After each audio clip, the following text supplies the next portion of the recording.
ತೆಂಗು ಬೆಳೆಗಾರರಿಗೆ ಕೂಡಲೇ ಪರಿಹಾರ ನೀಡಿ ಶಾಶ್ವತ ನೀರಾವರಿ ಹೋರಾಟ ಸಮಿತಿ ಕಾರ್ಯದರ್ಶಿ ಸಿ ಪುಟ್ಟಸ್ವಾಮಿ.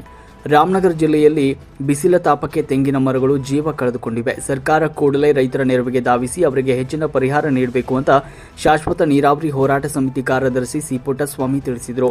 ರಾಮನಗರದಲ್ಲಿ ಸುದ್ದಿಗಾರರೊಂದಿಗೆ ಮಾತನಾಡಿದ ಅವರು, ಸರ್ಕಾರ ತೆಂಗು ಬೆಳೆ ನಷ್ಟದ ಸಮೀಕ್ಷೆಗೆ ಸಮಿತಿ ರಚಿಸಿ ವರದಿ ಪಡೆದು ಕೂಡಲೇ ಪರಿಹಾರ ನೀಡಬೇಕು ಅಂತ ತಿಳಿಸಿದರು. ರಾಮನಗರ ಜಿಲ್ಲೆಯಲ್ಲಿ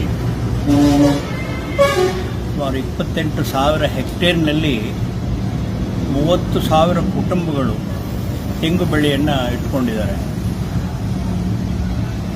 ಕೆಲವರು ಪರ್ಯಾಯ ಬೆಳೆ, ಕೆಲವರು ಏಕ ಬೆಳೆಯಾಗಿ, ಕೆಲವರು ಮಿಶ್ರ ಬೆಳೆಯಾಗಿ ತೆಂಗನ್ನು ಅಭಿವೃದ್ಧಿಪಡಿಸೋರೆ. ಇವತ್ತಿನ ತಾಪಮಾನ, ಶೈತ್ಯಾಂಶದ ಕೊರತೆ, ಮಳೆ ಕಾಲಕ್ಕೆ ಬಾರದೇ ಇರತಕ್ಕಂಥದ್ದು,